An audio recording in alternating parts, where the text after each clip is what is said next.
ठीक है, so we happen to have some questions with us. अब ये हमारे पास एक है क्वेश्चन है, देखते हैं। ये हमारे पास बहुत ही रिसेंट पेपर में से, दिस इज फ्रॉम फरवरी मार्च 2022। अब थ्रस्ट का कॉन्सेप्ट आएगा, लेकिन अल्लाह माले के देखते हैं। A sphere of radius 2.1 millimeter। सबसे पहले तो इसको अंडरलाइन कर लेते हैं कि मिलीमीटर्स में गिवन है, इसका रेडियस गिवन है। Falls with terminal constant velocity, okay, through a liquid as shown. अब नीचे की तरफ जा रहा है, ठीक है। Three forces act on the moving sphere. We know that there are going to be three forces over here. One force is the weight, the other is the upthrust, and there is also another force known as the viscous drag force. ठीक है, the weight of the sphere is this. This is given to us. इसको भी मैं underline कर लेता हूँ. And the upthrust acting on it is this. ठीक है, the viscous force, the viscous drag force acting on the sphere is given by this expression over here. ठीक है, ये हमारे पास है। अच्छा, फिर ये कह रहा है where r is the radius of the sphere, okay, and v is its velocity and k is a constant. The value of k in SI units is 17. अच्छा, सब चीजें वैल्यू गिवन है। सो हमने अभी इसको मेंटली सैचुरेट कर लिया अपने दिमाग में। अब हमारे पास बोलता है कि determine the SI base units of k। वो कोई मुश्किल काम नहीं है। We already know that कि Fv is a force, so force का हमारे पास होता है mass into acceleration, तो किलोग्राम ms minus 2 इसका यूनिट बनेगा, and this is equal to k multiplied by r जो है विच इज द रेडियस, तो उसका हमारे पास SI यूनिट मीटर होगा, और वेलोसिटी का हमारे पास होगा ms -1। यहां तक भी पहुंच गए हम लोग। अब अगर हम लोग यहां तक पहुंच गए तो मैं एक काम कर सकता हूँ मैथमेटिकली डायरेक्टली। m मेरे पास यहाँ पे कैंसिल आउट हो जाएगा, और एक s-1 यहाँ पे कैंसिल आउट हो जाएगा। सो फिलहाल ये बन जाएगा K G s-1 is equal to k multiplied by m। तो फिर मैं इस k को रीअरेंज करता हूँ, ये हो जाएगा kilogram s-1 divided by m, ऊपर जाएगा तो k इज इक्वल टू के जी m-1 s-1। ये मेरे पास इसका यूनिट बन गया। सो इसके SI बेस यूनिट तो हमारे पास बन गया। आई डोंट थिंक कि किसी को कोई प्रॉब्लम होगी इसके अंदर अंडरस्टैंडिंग में। This was very easy. अच्छा, अब मुझे कुछ बोल रहा है था, मुझे ये बोल रहा है use the value of the upthrust acting on the sphere to calculate the density rho of the liquid. Well, upthrust का जो फॉर्मूला होता है F upthrust is equal to rho GV। यही हमने, मुझे याद है मैंने डिराइव भी कराया था। रो जी वी हमारे पास एक फॉर्मूला होता है। अब जो V होता है that is the volume displaced, right, volume displaced. जाहिर सी बात है, अगर आप कोई भी चीज पानी में डालोगे, जैसे इसमें स्फेयर डाला है, तो वो वॉल्यूम को तो हटाएगा ना, पानी के वॉल्यूम को। ये वो वाला वॉल्यूम होगा, ठीक है। अच्छा, अब मुझे बोलता है कि यार इसमें डेंसिटी इसमें निकाल के दो, तो हमारे पास एफ अपथ्रस्ट की वैल्यू जो है वो गिवन है, वो है 4.8 इंटू 10⁻⁻⁴ हमारे पास गिवन है। सो हम उसको लिखते हैं, ये हो जाएगा 4.8 इंटू 10⁻⁻⁴, और फिर डेंसिटी को हमारा हमें ढूंढना है। Acceleration due to gravity is 9.81, and the speed जो हमारा नहीं वॉल्यूम है, सॉरी, वॉल्यूम निकालना पड़ेगा। अब वॉल्यूम के लिए निकालने के लिए we need to realise that this is the sphere. So sphere की जो वॉल्यूम होता है, मुझे कोई बता सकता है वॉल्यूम ऑफ अ स्फीयर का फॉर्मूला क्या होता है? 4/3 पाई आर क्यूब। बिल्कुल यही होता है, 4/3 पाई आर क्यूब। ठीक है, so we are going to be applying this formula. So मैं इधर लिख रहा हूं अभी फिलहाल 4/3 पाई आर क्यूब। अब इसके अंदर मुझे डेंसिटी निकालनी है, तो मैं पूरी वैल्यूज इसमें डाल रहा हूं, तो ये हो जाएगा 4/3 पाई। अब जो रेडियस इधर गिवन है वो 2.1 मिलीमीटर्स में गिवन है। सो इसके साथ भी हमें खेलना पड़ेगा, तो 2.1 इंटू 10⁻⁻³ और फिर क्यूब लगेगा इधर। यानी हमारे पास सब कुछ हो गया। अब इसकी वैल्यू निकालना है। अब कोई वैल्यू निकाल के बता दे इसकी डेंसिटी कितनी आ रही है, एनीवन? या मैं ही निकाल देता हूँ। So this is going to be 4.8 into 10⁻⁻⁴ multiplied by 3 किया, और फिर मैं इस पूरे को जो है डिवाइड कर रहा हूँ किससे, 9.81 into 4 into 2.1 into 10⁻⁻⁵, और फिर इसके बाद एक ब्रैकेट लगेगा, इसके ऊपर मुझे क्यूब भी लगाना पड़ेगा लास्ट में। एक मिनट, थोड़ा सा पीछे गए, एक गए, इधर गए, और फिर मेरे पास इसके ऊपर एक क्यूब लग जाएगा। So let's see the value that I am getting. मुझे लग रहा है मैंने शायद गलत कर दिया, दोबारा से कर रहा हूँ। 4.8 into 10⁻⁻⁴, okay, multiplied by 3, divided by brackets में आ रहा 9.81 multiplied by 4 multiplied by shift by multiplied by 2.1 into 10⁻⁻³ और फिर इसके बाद इसके ऊपर क्यूब लगा और फिर ब्रैकेट को क्लोज किया। अभी मेरे पास रीडिंग आ रही है, पहले डेंसिटी कुछ ज्यादा ही आ रही थी, अभी मेरे पास आ रही है इसकी जो density of the liquid -4, okay. So 7.2 into 10⁻⁻⁴, और FV हमारा टारगेट है, और अपथर्स की value I guess 4.8 into 10⁻⁻⁴ given, and let me just verify it again. Yes, it is actually 4.8. यहाँ तक भी पहुंच गए। अब मैं एक काम कर सकता हूँ, अब मैं डायरेक्टली FV की वैल्यू निकाल देता हूँ, वो डायरेक्ट बस 7.2, क्योंकि फैक्टर्स इन दोनों के सेम है, तो -4.8 करेंगे, तो ये वैल्यू आपके पास आ जाएगी 2.4 into 10⁻⁻⁴ न्यूटन्स। अब इस वैल्यू को मैं उठाऊंगा और इसको उठाकर मैं इसमें डालूंगा और इसमें से मैं V निकाल दूंगा जो मुझे चाहिए, ठीक है। So let's just find it out, and that should be at 2.4 into 10⁻⁴ is equal to 17. Radius इसका 2.1 था, मिलीमीटर्स में था, तो वो उसको भी हमें कन्वर्ट करना पड़ेगा। So the radius is 2.1 into 10⁻⁻³ यहाँ तक भी पहुंच गए, और फिर multiplied by V. So V की वैल्यू मुझे निकालनी है, let me just find it out. So this is going to be 2.4 into 10⁻⁻⁴, मैं कैलकुलेटर में फीड किया, and then I'm just going to be dividing this by 17 and into 2.1 into 10⁻⁻³ किया, bracket को close कर दिया, एक और ब्रैकेट भी लगा दिया जस्ट इन केस, और मेरे पास ये जो वैल्यू आ रही है V is coming as two significant figure पे राउंड ऑफ करके मैं कोट कर रहा हूँ, तो ये आ रही है 6.7 into 10⁻⁻³ meters per second. So this is the value that I am getting. Please tell me किसी को कोई सवाल हो, अगर कोई सवाल है तो आप उमर को रेफर करके करोगे सवाल, क्योंकि मैं इधर रीड नहीं कर सकता आपकी जो चैट है। Anyone? No, sir. Okay. ठीक है, ये तो आसान था। अब इसके बाद आते हैं फिर थोड़ा सा गेम डिफरेंट करते हैं। अब हमारे पास एक से ये बेसिकली मैं पूरा पेपर ही कर रहा हूँ आपके सामने, ये Feb-March 2022 का पेपर है, उसके सवाल आ रहे, कर लेते हैं। I'm a big fan of year by year solving rather than topic by topic, तो क्योंकि यार सवाल मिक्स ही होते हैं हमेशा। अब ये मुझे ये कह रहा है, water leaves the end of the hose pipe at point P with a horizontal velocity of 6.6। अच्छी बात है, इसमें सारी चीजें रिवाइज भी होती चली जाएंगी। अब इसकी horizontal velocity मेरे पास यहाँ पे गिवन है, आप देख सकते हो ये गिवन है, और as shown in this point P is at a height h, यानी ये हमारे पास height h इधर गिवन है। The water hits the ground at point Q, इधर जाके हिट करता है। The horizontal distance from P to Q is 3.5. This is also given to us over here.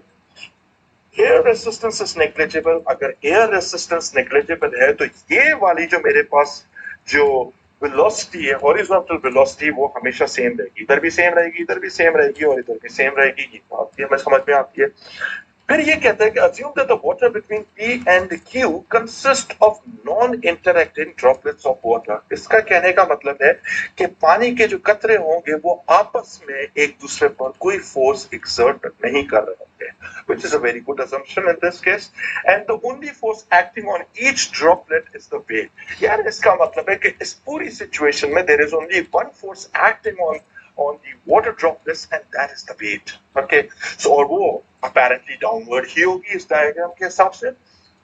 फिर मेरे पास ये कह रहा है, so sorry, explain briefly why the horizontal component of the velocity of the droplet of water remains constant as it moves from P to Q. No force acting horizontally.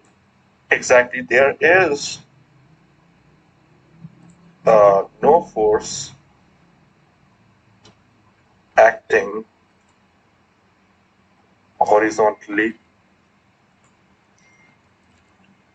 so acceleration horizontally. वैसे तो आप एक ही word लिख के भी जांच छुड़ा सकते हैं, लेकिन 2 लाइनें दी हैं तो भरना मेरा काम है, भर लेते हैं उसको, क्या चला जाएगा। अच्छा, फिर मेरे पास ये कह रहा है show that the time taken for the droplet of water to move from P to Q, यानी यहां से लेकर यहां तक जो मेरे पास है उसका मुझे बोलता है कि टाइम निकाल के तो 0.53। लेकिन मसला एक ये है कि हमारे पास वर्टिकली हम लोग अभी सॉल्व नहीं कर सकते इसको at this moment in time. हम एक काम कर सकते हैं, एक चीज आप नोटिस करो कि हॉरिजॉन्टल वेलोसिटी गिवन है, हॉरिजॉन्टल डिस्टेंस भी गिवन है, टाइम निकालना कौन सी मुश्किल बात है। हमें पता है कि हॉरिजॉन्टल जो मूवमेंट होती है नॉन एक्सेलरेटेड है, तो इसमें तो कोई एक्सेलरेशन की इक्वेशन आएगी नहीं, तो हम लोग लगा सकते हैं डिस्टेंस, ओ माय गॉड, ये आएगा distance is equal to vertically क्यों सॉल्व नहीं कर सकते बेटे, हमारे पास और कोई इन्फॉर्मेशन ही नहीं है इसमें, टाइम कैसे निकालोगे आप, टाइम कैसे निकालोगे, कुछ भी नहीं है अभी आपके पास, टाइम निकाल ही नहीं सकते हो आप। शर्त लगा लो, आप वर्टिकली करके देख लो। वर्टिकली मेरे पास सिर्फ अभी u इज इक्वल टू 0 है, एक्सेलरेशन की वैल्यू गिवन है 9.81, और इसके अलावा क्या है, कुछ भी नहीं है मेरे पास। कैसे करोगे आप, 2 चीजों पे तो नहीं हो सकता, 3 चीजें होती तो फिर मैं कर सकता था। So horizontally distance is equal to speed into time किया। मैंने आपको बताया था कि जब भी हॉरिजॉन्टल होता है तो मैं इसको वर्ड्स में लिखता हूँ, ठीक है। This is my preferred way and I would want you guys to adopt it. It's easier to back track and scan the questions for any error. So distance मेरे पास कितना है, 3.5 है, स्पीड कितनी है 6.6 है, इनटू टाइम। तो time निकाल लेते हैं, देखते हैं कि क्या ये वैल्यू आती है सेम या नहीं आती है। And the value is coming as 0.53 seconds as expected. This value is correct. ये वैल्यू हमारे पास यहाँ पे given है। अब जरा सुनो, अब हमारे पास t आ चुका है, तो इसका मतलब है कि अब हम लोग वर्टिकली भी मूव कर सकते हैं, क्योंकि आपको पता है नीचे गिरने का टाइम या राइट पे जाने का टाइम दोनों बराबर होंगे। Time is the same in both the cases. Downward motion में भी टाइम सेम है और हॉरिजॉन्टल मोशन में भी टाइम सेम है, because this is the only thing that is common between the two motions, right. So T तो आ गया हमारे पास। अब मुझे बोलता है कैलकुलेट द हाइट h। दोबारा इस पे जाते हैं। सिंस ये मेरे पास यहां से लेकर यहां तक पार्शियल मूवमेंट है, यानी पार्शियल हमारे पास है, तो मैक्सिमम हाइट से गिरना होगा। मेरा आप लोगों से सवाल है कि मैक्सिमम जो मेरा मतलब है जो वेलोसिटी एट मैक्सिमम हाइट कितनी होती है, 0। और मेरे पास हाइट मुझे निकालनी है। एक्सेलरेशन की वैल्यू अगर नीचे की तरफ जा रहे हैं तो स्पीड अप कर रहा है, मैं इसमें वेक्टर्स को देखते हुए नहीं कर रहा, मैं डायरेक्ट अप्रोच कर रहा हूँ। सो 9.81 पॉजिटिव ले रहा हूं मैं, क्योंकि मुझे पता है नीचे जाते हुए इसकी स्पीड बढ़ेगी। और फिर मेरे पास टाइम निकालना है। सो आई थिंक इसमें s is equal to ut plus half at square लग जाएगा इसमें, तो लगा लेते हैं। So s is equal to ut plus half at square लगेगा, s की जगह पर h आ गया, ut स्ट्रेट अवे 0 हो जाएगा और हाफ इनटू एक्सेलरेशन 9.81 हो जाएगा। टाइम अभी निकाला था हमने 0.53 और इसका स्क्वायर करोगे h की वैल्यू आपके हाथ में होगी,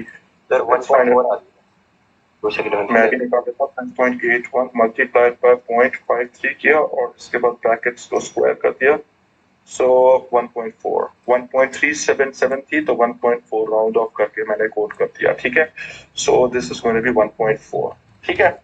अगर आप चाहते तो आप इसको ये भी कोड कर सकते थे, 1.38 भी कोड कर सकते हो, आपकी मर्जी, क्योंकि एक सिग्निफिकेंट फिगर हम लोग बढ़ा सकते हैं। मिनिमम हमारे पास कितने 2 सिग्निफिकेंट फिगर्स है, 2 पे कोड करो या 3 पे कोड करो, आपकी मर्जी है। चौथे सिग्निफिकेंट फिगर तक गए, उसके जिम्मेदार आप खुद हो गया।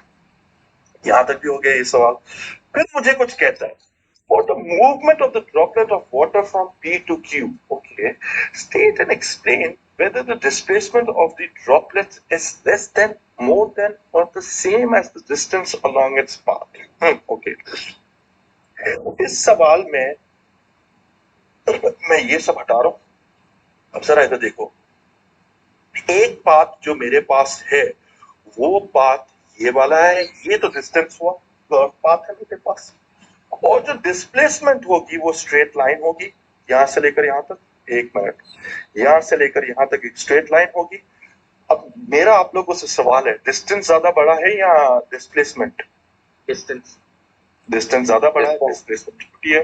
तो इसका मतलब है, इसने सवाल में क्या पूछा है, for the movement of a droplet of water from P to Q, state and explain whether the displacement of the droplet is less than, more than, or the same as the distance along its path. So, in this situation, the distance, I mean the displacement is less than, हमारे पास आएगी less than the distance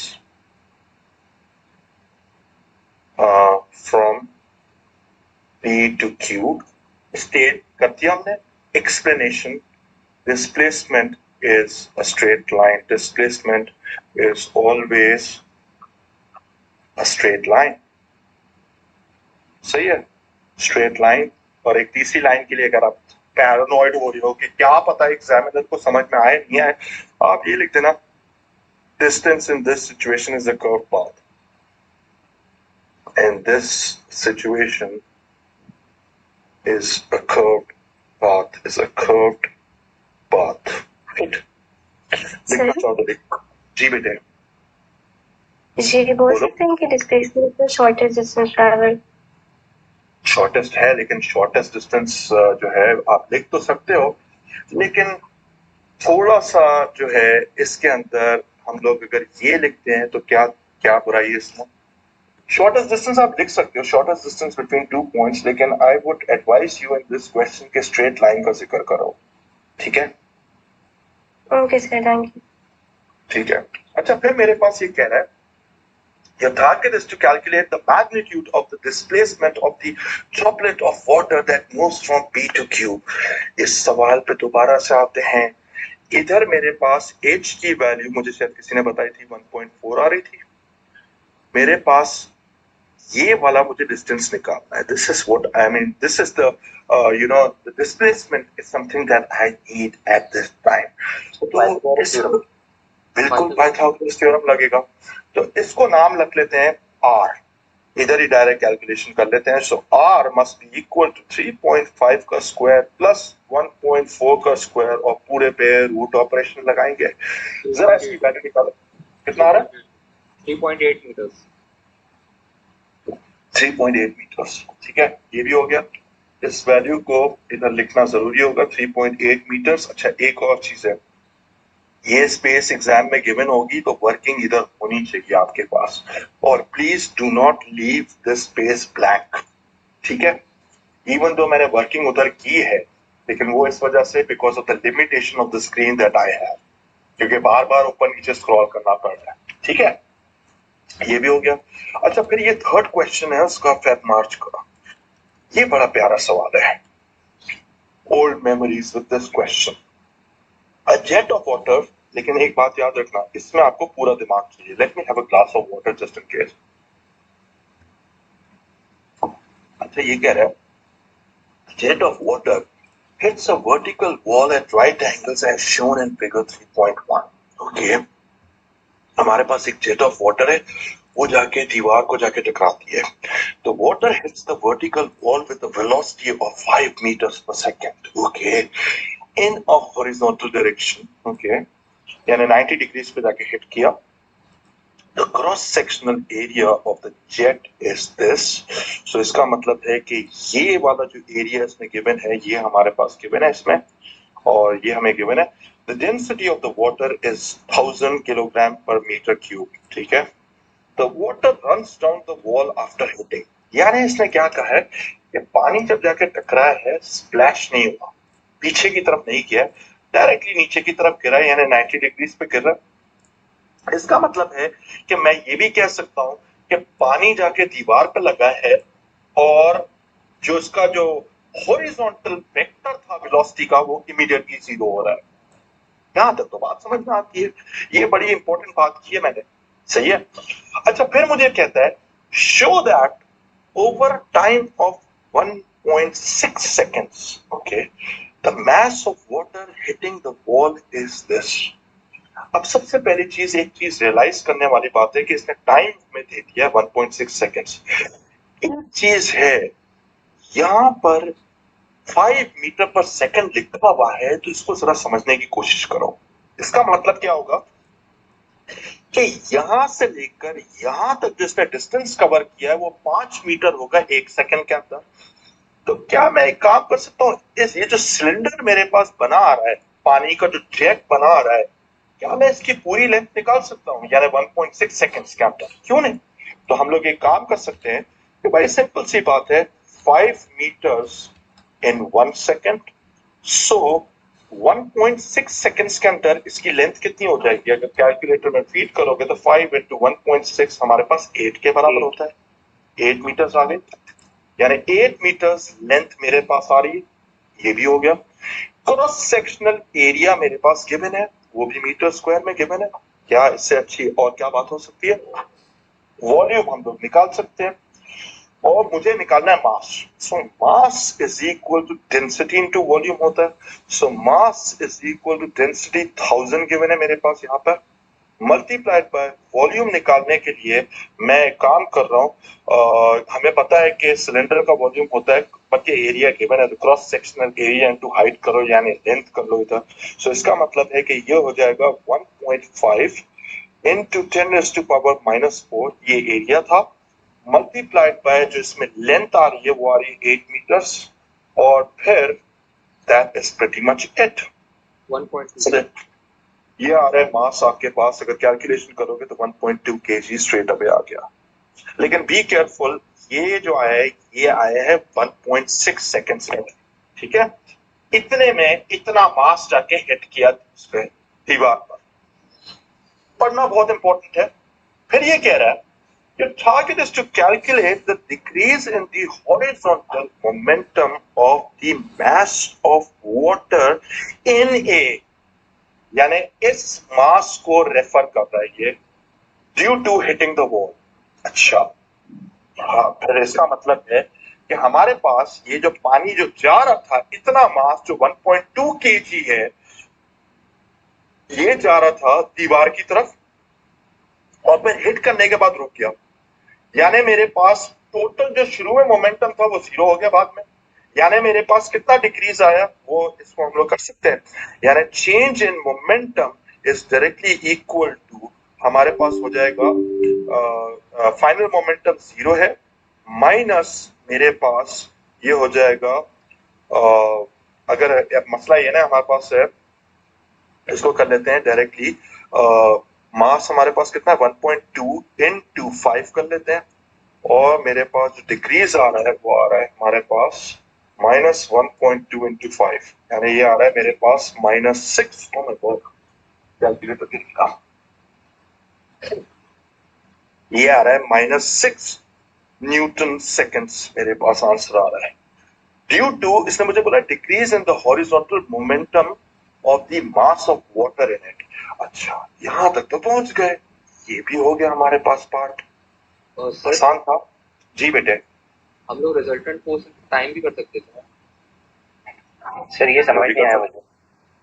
बेटे मेरे प्यारे बच्चे, simple सी बात है, इसने मुझे बोला है, एक मिनट बेटे, हाँ, इसने मुझे बोला है decrease in the horizontal momentum of the mass of water. मेरे प्यारे बच्चे मुझे एक बात बताओ, सबसे पहले इधर से लेकर इधर तक मूव कर रहा है, हाँ या ना? हाँ सर। मूव कर रहा है।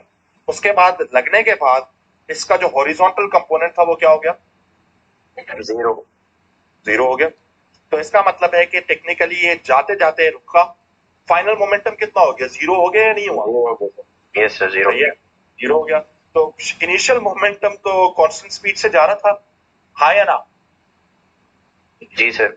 यस अब समझ में आया? यानी मैंने क्या किया, technically final momentum minus the initial momentum किया है मैंने सर। समझ गया सर, समझ गया। सही है ना? अच्छा, अब इसने बोला डिक्रीज द मोमेंटम, चाहो तो माइनस साइन लगाओ या नहीं लगाओ, वो आपकी मर्जी है। जी बेटे। सर मास तो 1 सेकंड का कुछ और होगा, 2 का कुछ और होगा, हमें कैसे मेरे प्यारे बच्चे, मैंने इसको पहले ही क्लैरिफाई किया था, इसमें पढ़ो तो सही ये वाला स्टेटमेंट, ये पढ़ो जरा क्या लिखा हुआ, पढ़ा? जी लिखा हुआ है मास ऑफ वाटर इन ए, कितना मास था इधर? 1.2 क्लियर है? ठीक है ना? मैं आपको ये बता रहा हूँ, ये क्वेश्चन गले में अटक जाता अगर आप इसको गौर से नहीं पढ़ते। तब आप क्या करते हैं, फिर आप जो होते हैं 1 सेकंड का निकाल रहे होते हैं। ये बात समझ में आई? लेकिन इसने हमें खुद गाइड किया है था, और ये वाली जो चीजें होती है ना, ये स्टूडेंट्स बहुत आसानी से मिस कर सकते हैं। समझ गए ना? ठीक है, अच्छा ये तो हो गया। अच्छा फिर मुझे बोलता है the magnitude of the horizontal force exerted on the water by the wall. अच्छा जरा सुनो, the decrease in the horizontal momentum of the mass of water in A. अच्छा इसने मुझे बोला अभी मुझे फोर्स निकालनी है। हाँ ओके, फोर्स निकालनी है। हमारे पास फोर्स हमारे पास आ जाएगी कि भाई हमारे पास चेंज इन मोमेंटम है, change in momentum over change in time कर सकते हैं इधर। Yes sir. तो हमारे पास चेंज इन मोमेंटम कितना है, 6 है, और चेंज इन टाइम मेरे पास कितना है, वो था हमारे पास जो था 1.6 सेकंड्स था। डायरेक्ट कर लो ना, सोचने वाली बात क्या, 6 डिवाइडेड बाय 1.6 3.7 3.75 3.75 न्यूटन्स। ठीक है शांत। लेकिन तो इसमें तो ए नहीं लिखा हुआ ना, बेटे 1 सेकंड का नहीं निकाला। बेटे अब मेरी बात सुनो, मैं आपको ये गारंटी देता हूं, मेरी बात सुनो, अगर आप 1 सेकंड का निकालोगे तो चेंज इन मास भी तो चेंज हो जाएगा, मोमेंटम चेंज हो जाएगा। मेरा मतलब है मैंने इधर एक छोटी सी गलती की है, वो मैं बताता हूँ क्या किया है। आंसर में कोई गलती नहीं है, सिर्फ इसमें लिखने में गलती की है। यहाँ पर चेंज इन मोमेंटम था, अगर आप 1 सेकंड का करते हो तो ये वाली वैल्यू भी तो फिर डिफरेंट होगी आपके पास, हाँ या ना? हाँ Yes, सर, हाँ सही। तो मैंने वही किया ना, तो बराबर ही हो गया ना, 1 सेकंड बराबर हो गई। बिल्कुल बिल्कुल बिल्कुल यही हुआ। आपकी मर्जी, आप 1 सेकंड पे भी जा सकते हो, लेकिन फिर आपको ये ख्वारी फिर करनी पड़ेगी, इसको भी चेंज करना पड़ेगा। समझ गए? ठीक है ना? तरीके आने चाहिए। अच्छी बात है जो आपको सवाल मुझसे पूछ रहे हो, दिस इज क्लैरिफिकेशन, राइट? फिर हमारे पास आते हैं नेक्स्ट पे। फिर मुझे बोलता है state and explain the magnitude of the horizontal force exerted on the wall by the water. अब जरा सुनो, न्यूटन्स थर्ड लॉ कहता है कि अगर ये वाली फोर्स जो है, ये किसने लगाई थी, exerted on the water by the wall, ये दीवार ने पानी पर लगाई, तो मेरे पास जो जो पानी दीवार पे लगाएगी वो कितनी होगी, सेम होगी। तो इसका मतलब है कि 3.75 न्यूटन ही होगी, सिर्फ इसका डायरेक्शन ऑपोजिट होगा। लेकिन मसला ये है, इसने सिर्फ मैग्नीट्यूड की बात की है, और आपको एक्सप्लेनेशन में लिखना पड़ेगा कॉन्सिक्वेंस, या मैं इसको ये भी लिख सकता हूं, हमारे पास इसको लिख सकते हैं due to Newton's third law, या मैं पूरा स्टेटमेंट भी लिख सकता हूं कि भाई rate of change of momentum of the water is equal to the rate of change of momentum of the wall. ये भी आप लिख सकते हो इसमें। समझ गए? आपकी मर्जी है, ठीक है? दोनों स्टेटमेंट लिख सकते हो आप, या बस इसमें लिख दो due to Newton third law, इतनी लिख लो बात, या आप पूरा ही लिखो कि भाई 3.75 newton, this is because the rate of change of momentum of the water must be equal and opposite to the rate of change of momentum of the wall. ये भी लिख सकते हो, आपकी मर्जी है। I chose the simpler answer. ठीक है, जगह आगे मैंने लिखना चाहो तो लिख लो। फिर ये कह रहा है if the target is to calculate the pressure exerted on the wall by the water, तो भाई प्रेशर पढ़ाया तो नहीं है, लेकिन जो वाली बात है यार, प्रेशर इज इक्वल टू, मुझसे एक्सपेक्ट नहीं करना कि मैं फोर्स पर यूनिट एरिया बैठ के पढ़ाऊंगा। So F over A O levels तो किया होगा ना, तो फोर्स हमारे पास वैसे ही है, वो है 3.75, और कांटेक्ट एरिया मेरे पास कितना है, वो जो एरिया इसका होगा वही एरिया यहाँ पर भी होगा। So that is 1.5 into 10 raised to power minus 4, so that is going to be 1 into 10 raised to power minus 4 था, पता नहीं कितना भूल के दिमाग से निकल गया, हाँ -4 था। सो -4 कितना आ रही है, 25 किलो पैस्कल 25,000 25,000। वेल इसमें पैस्कल्स में जवाब दिया है तो मैं किलो पैस्कल्स में नहीं दे सकता इसको। 25,000 ठीक है, हो गया ये वाला भी सवाल सॉल्व। अच्छा फिर इसके बाद हमारे पास आता है एक और सवाल, ये भी कर लेते हैं। मुझे कह रहा है a device for spraying paint consists of a box with its axis horizontal and vertical. Okay. One of its vertical faces contains small holes. Okay. ये हमारे पास होल्स है, छोटे छोटे आपको नजर आ रहे होंगे इस डायग्राम के अंदर। ये with its axis horizontal and vertical, one of its vertical faces contains small holes. Paint is fed into the box under pressure via a vertical tube. Okay. इसमें से पेंट डाल लें। It exists through the holes as fine streams moving horizontally. Stream का मतलब होता है straight line, ठीक है। अच्छा फिर ये कह रहा है the paint is ejected at the speed of this through 400 holes. Okay. यानी एक एक जगह से जो इसमें से निकल रहा होगा वो 2.5 मीटर पर सेकंड की स्पीड से निकल रहा होगा और 400 होल्स में से निकल रहा है। Each of area this, be careful, यहाँ पे एरिया जो है इसने मिलीमीटर स्क्वायर में गिवन है, यानी इसको हम लोग पहले ही चेंज कर देते हैं, इधर ही चेंज कर लेते हैं। सो द एरिया इज, एक होल का जो एरिया है वो हो जाएगा 0.4, इसको डायरेक्टली इधर डिवाइडेड बाय 1000 करके मैं इसके ऊपर स्क्वायर लगा सकता हूँ, कर सकते हैं? बोलो हाँ या ना। ठीक है, मैंने डायरेक्ट कर।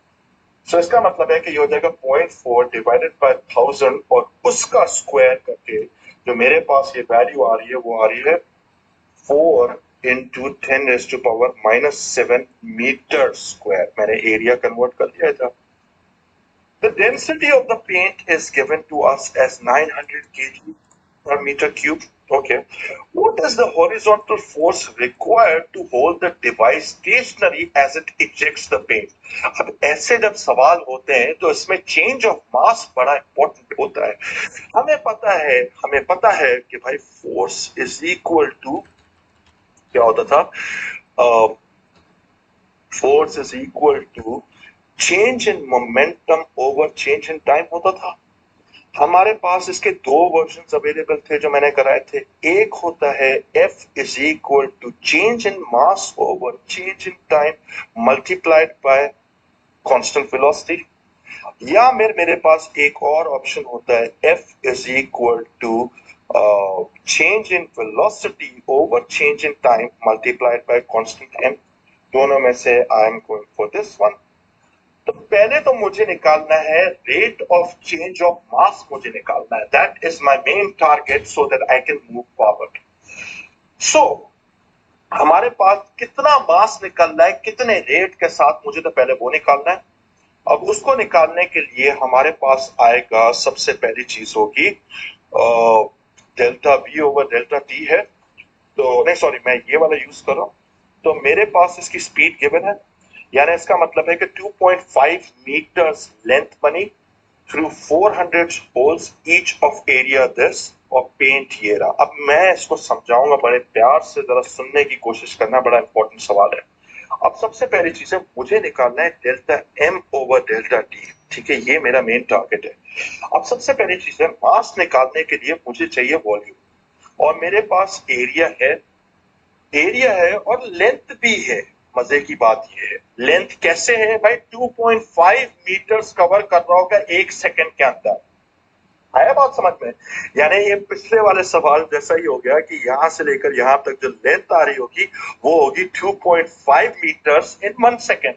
बोलो हाँ, ये समझ में आया या नहीं आया, बताओ। यस सर, आगे से ठीक है, अब अगर हम लोग यहां तक पहुंच गए तो मैं एक काम कर सकता हूं कि पर सेकंड की कहानी तो शुरू से ही चल रही है, यानी मेरे पास पर सेकंड जो आएगा, जो वॉल्यूम आएगा वो आ जाएगा 2.5 मल्टीप्लाइड बाय 400 मल्टीप्लाइड बाय जो हमने अभी निकाली थी वैल्यू एरिया की, वो आ जाएगी 4 into 10⁻⁻7। ये अगर मैंने निकाला तो ये मेरे पास आ रहा होगा, मेरी बात सुनो, rate of change of volume आ रहा होगा पर सेकंड ही था ये। अगर मैंने उठाकर इसको डेंसिटी के साथ मल्टीप्लाई कर दिया तो मेरे पास rate of change of mass आ जाएगा। हाँ या ना? Yes sir. तो फिर इसका मसला ही खत्म हो गया। फिर ये हो जाएगा कि ये 2.5 into 400 into 4 into 10⁻⁻7 multiplied by जो डेंसिटी आ रही है वो कितनी थी? वो है 900। अब जरा इसकी वैल्यू तो मुझे बताओ कितनी आ रही है? 0.36। एक मिनट में दोबारा चेक करो। 2.5 into 400 into 4 into 10⁻⁻7 और मल्टीप्लाई बाय 900 किया तो मेरे पास ये वैल्यू आ रही है जो आपने बोला था 0.36 आ गई। लेकिन इसका यूनिट क्या होगा? kg/सेकंड। एग्जैक्टली यही तो बात थी, यही पूछना मैंने कोशिश की थी, किलोग्राम पर सेकंड। ठीक है, यहां तक भी पहुंच गए। It's just a matter of applying this formula to find the force. So F is equal to change in mass over change in time, which we already have, multiplied by the V. So that is going to be delta M over delta T multiplied by V. कितना है हमारे पास? 2.5। बस इसके अंदर value डालो और निकाल लो, ये हो जाएगा 0.36 multiplied by 2.5 gives us 0.90 newton. So ये आंसर होगा। और बोलो, any questions so far? No sir. अच्छा, फिर आया है एक और सवाल, मिजरेबल सवाल है ये, बस देखो और फिर सोचते हैं इस पर। A rock R of mass, अच्छा सवाल है ये भी, इतना kg is a large distance from star S, okay, and is traveling at the speed of this. Speed भी given है, mass, ठीक है। ये हमारे पास एक रॉक है जो कि हमारे पास मूव होता हुआ जा रहा है और वो जो रॉक है वो यहां से घूमकर ऐसे इधर आया, अग्रीड, ये गया है हमारे पास।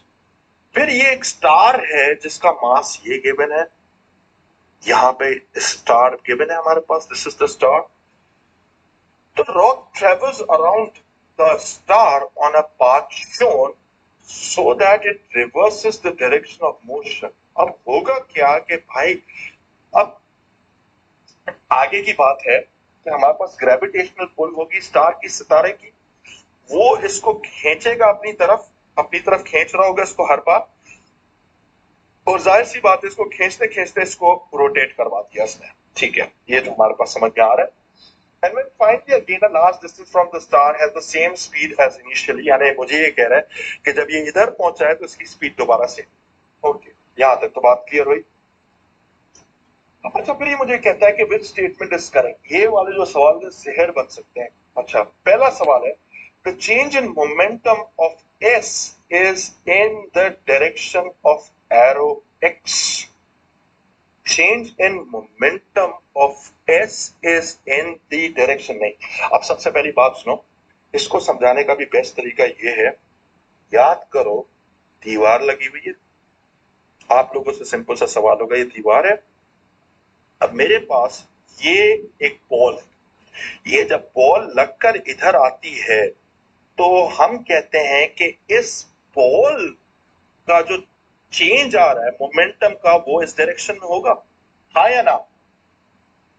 Yes sir. Yes sir. और दीवार का जो होगा वो इस डायरेक्शन में होगा according to Newton's third law.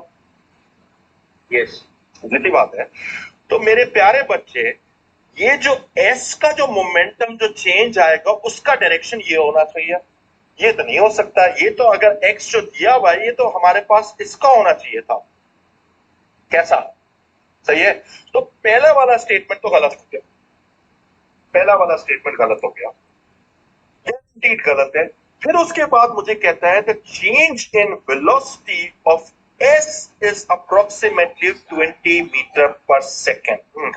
अब आप लोगों को लग रहा होगा कि सर f तो रुका हुआ होगा, नहीं, जरूरी नहीं है, क्योंकि हमारे पास जो है जाहिर सी बात है एक इतना बड़ा जो हमारे पास मास आ रहा है तो भाई दोनों के पुल लगे हुए होंगे एक दूसरे की तरफ, हमें ये निकालना पड़ेगा। अब हम लोग एक काम कर सकते हैं, law of conservation of linear momentum is applicable in this kind of situation. Let's find out if this is even true or not. तो एक बात तो गारंटीड है, जो चेंज इन मोमेंटम इसका आएगा वो इसका भी होना चाहिए, तो हम लोग यही यूज कर सकते हैं, क्यों नहीं? तो हमारे पास है, बेटे मुझे करने दो, मैं कर लूं, समझा रहा हूं मैं, तो समझ लो। इसकी डायरेक्शन मेरे पास है, माइनस कर लेते हैं इसको, और इसको हम लोग पॉजिटिव कर सकते हैं, या आपकी मर्जी, आप इसको फ्लिप करना चाहो तो कर लो, आपकी मर्जी है, इट्स अप टू यू। ठीक है, तो सबसे पहले मुझे निकालना पड़ेगा change in momentum of R. तो मैं इधर लिख रहा हूं, change in momentum of R must be equal to change in momentum of s। कर सकते हैं, इसको लिख सकते हैं, यही मैंने इधर लिखा है। तो अभी हम लोग इसका निकालते हैं, तो इसका जो होगा, एक और बात है, ये बात भी तो मैंने आप लोगों को बताई थी कि जब भी रिबाउंड वाले सवाल आते हैं, एग्जैक्टली मोमेंटम ऐड होते हैं, भले माइनस के साथ हो या नेगेटिव के साथ हो, ऐड तो होंगे, तो इधर भी ऐड होने चाहिए, क्योंकि मैं अभी इसको एक्सप्लेन करते हुए चल रहा हूं। हमारे पास होगा फाइनल मोमेंटम -1 into 10⁻27, ये मास है, मल्टीप्लाइड बाय नेगेटिव वेलोसिटी जो कि इधर है, वो आ रही है कितनी, 1 into 10⁻4, और फिर हमारे पास आ जाएगा, फिर इसके बाद हमारे पास आएगा नेगेटिव साइन जो कि चेंज का साइन, माइनस, लेकिन पिछली वाली जो वेलोसिटी वो पॉजिटिव ली हुई है हमने, तो वो हो जाएगा हमारे पास positive 1 into 10⁻27 multiplied by 1 into 10⁻4, यहां तक भी पहुंच गए। तो इसका मतलब है कि इवेंचुअली माइनस माइनस में ऐड होके ओवरऑल जो हमारे पास बन रहा है माइनस बन रही है, इट मेक सेंस। सो इसको निकाल लेते हैं, ये हो जाएगा जी 2 into 10⁻31। बेटे ऐड हो रहा है तो ये जो 2 हो जाएगा ना इधर, ये हो जाएगा 1 into 10⁻, एक बार मैं भी निकाल दूं, 27, मैं शायद मैंने मेरे से गलती हुई है, 1 into, इसमें यार एक कॉमन ही निकाल लेते हैं, सो ये हो जाएगा 1 into 10⁻27, just give me a minute।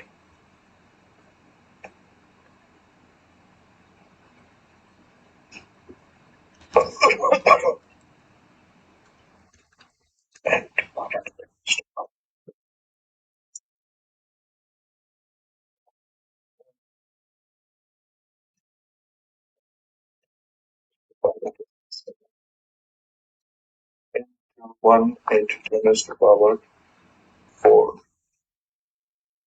ये आपके पास ये कितनी आ रही है, ये वैल्यू मेरे पास आ रही है -2 into 10⁻31 आ रही है। जी सर, यस, ये आ रही है, सही है, ये आ रही है हमारे पास, और इसको भी हम लोग लिख लेते हैं न्यूटन सेकंड्स में, या किलोग्राम जो भी होता है, किलोग्राम मीटर पर सेकंड भी लिख सकते हैं इसको। ओके, यहां तक पहुंच गए। जरा सुनो, क्या हम इसको बराबर कर सकते हैं इसके चेंज इन मोमेंटम पर, या इसी के मोमेंटम पर कर लेते हैं? तो इसका मास कितना है, 1 into 10⁻30, ऐसे ही है, और उसके साथ हम लोग कर देते हैं चेंज इन वेलोसिटी, कर सकते हैं इधर, क्यों नहीं कर सकते हैं? यस सर, हमें तो चेंज इन वेलोसिटी बोला है ना इधर, मान लो चेंज इन वेलोसिटी कितनी आ रही है, अब 20 चेंज इन वेलोसिटी हमारे पास आ रही होगी, -20 आ रही होगी, लेकिन हमें 20 हो या -20 हो, इट डजंट मैटर। तो ये वाला आंसर तो आपके पास क्लियर कट मैच कर रहा है इधर, सही है, यहां तक जी बेटे, सही आंसर यही होगा ना, आगे आगे वाले चेक करने आगे देखते हैं, पढ़ते बेटे, क्यों नहीं पढ़ने की जरूरत है, समझने के लिए तो पढ़ना तो पड़ेगा ना, जरूरी थोड़ी है। फिर मेरे पास कह रहा है, इससे यही जो ये आप मास ही हो ना? जी सर। अब मेरा आपसे सवाल है, the magnitude of the change of momentum of R is 10⁻3 times greater than the magnitude of the change in momentum of s। क्या ये बात सच हो सकती है? नहीं सर, अभी तो बताया था, वही सेम है। एग्जैक्टली मोमेंटम तो दोनों में रेट ऑफ दोनों के जो चेंज आएगा वो तो सेम होना चाहिए न्यूटन थर्ड लॉ के हिसाब से, तो ये तो गलत हो गया। फिर मुझे कह रहा है the momentum of R does not change. ओ भाई, आर का मोमेंटम लास्ट भी चेंज हो रहा है, क्योंकि वेलोसिटी की डायरेक्शन चेंज हो रही है मेरे प्यारे बच्चे। तो इसका मतलब है कि ये वाला भी स्टेटमेंट गलत हो गया, इसका आंसर बी होगा। सही है? Yes, sir. सही क्लियर है। ये तो हो गए सारे सवाल मैंने करा दिए। अभी हमारा कितना टाइम है देखने तो, एक और सवाल अपनी मर्जी के मुझे कराने हैं। थोड़ा सा मैं आपको स्टाइल भी देना चाह रहा था। How about these questions? अच्छा इधर देखते हैं, ये बच्चों वाले सवाल है लेकिन प्यारे सवाल है फिर भी अच्छा है। अच्छा इधर करते हैं, पहले ये वाला करते हैं। मुझे बोलता है a slow moving asteroid A was hit by a faster asteroid B. Okay, that is good. Asteroid B was absorbed by asteroid A as shown. यानी गया है और उसके अंदर इम्बेड हो चुका है। यहां तक बात clear? So sorry. State the principle of conservation of linear momentum. कोई मुझे बताएगा कि क्या होता है? The total momentum of a system is conserved before and after an event is equal to the is equal and Exactly. given that Total momentum before an event is always equal to the total momentum after an event, लेकिन इसकी एक condition है, only true must be negative. only true in a closed or isolated system. या हम लोग ये भी कह सकते हैं कि भाई कोई एक्सटर्नल फोर्स नहीं होना चाहिए, एक्सटर्नल रिजल्टेंट फोर्स नहीं होना चाहिए, ये भी हो गया। Before the collision, asteroid A had a velocity of this and a momentum of this. Okay. Show that the mass of the asteroid A was about this. यार ये तो बच्चों वाला सवाल हो गया। मोमेंटम गिवन है, यानी momentum is equal to mv होता है। मोमेंटम हमारे पास कितना है? 1.80 into 10 raised to power 17 is equal to, इसका मास हमें निकालना है, इसकी वेलोसिटी हमारे पास गिवन है which is 2.19 into 10 raised to power 3। Check करो कि क्या ये आंसर बन रहा है?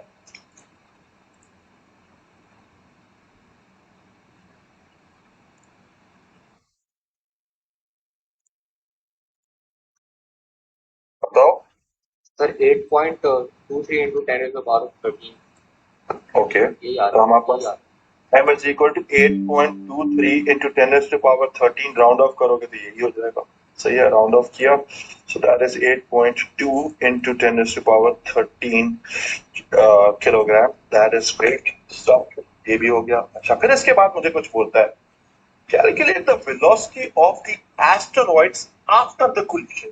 okay, हमारे पास मास ऑफ एस्टेरॉइड बी भी गिवन है, हमारे पास velocity of asteroid B before the collision भी हमारे पास गिवन है।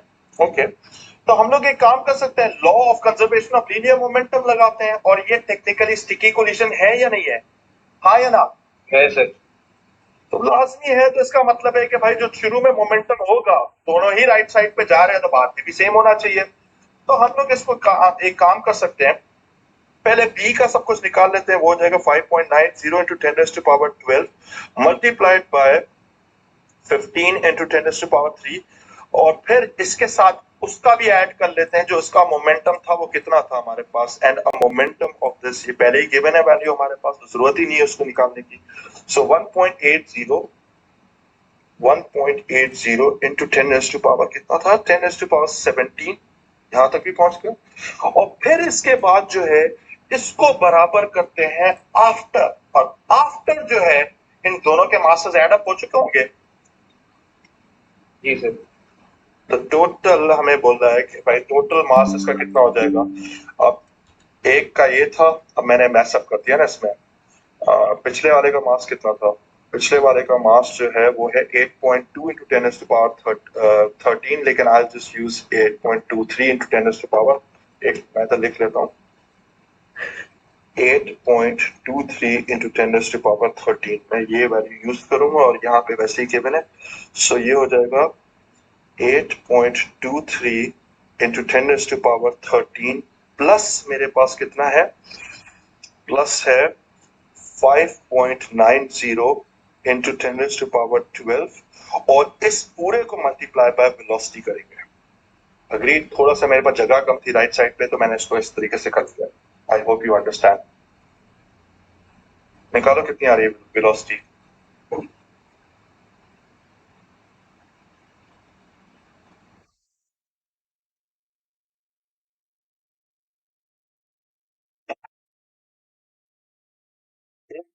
वेरीफाई कर लेने तो just give me a minute.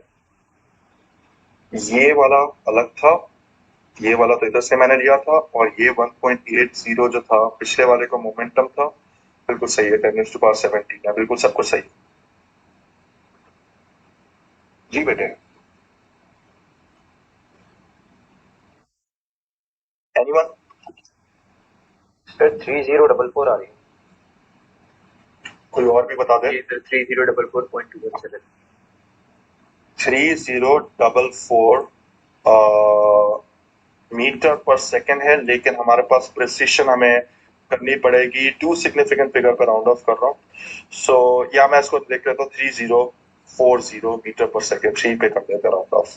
ठीक है, ये भी हो गया हमारे पास, ये सवाल हो गया। अब ये वाला जो सवाल है, ये वाला भी कराऊं? मजे का सवाल है, बड़ा प्यारा सवाल है वैसे ये वाला। ठीक है, ओके। ये थोड़ा सा एनर्जी के साथ रिलेटेड है, लेकिन मैंने आप लोगों को कहा था कि जब एनर्जी का चैप्टर आएगा ना, हम सवालों से करेंगे। एनर्जी में क्या है, हाफ mv² है, और क्या है, mgh है, और क्या है, कुछ भी नहीं है इसके अलावा। इसके अलावा थोड़ा सा वो गैसेस का है, वो डिस्कस कर लेंगे।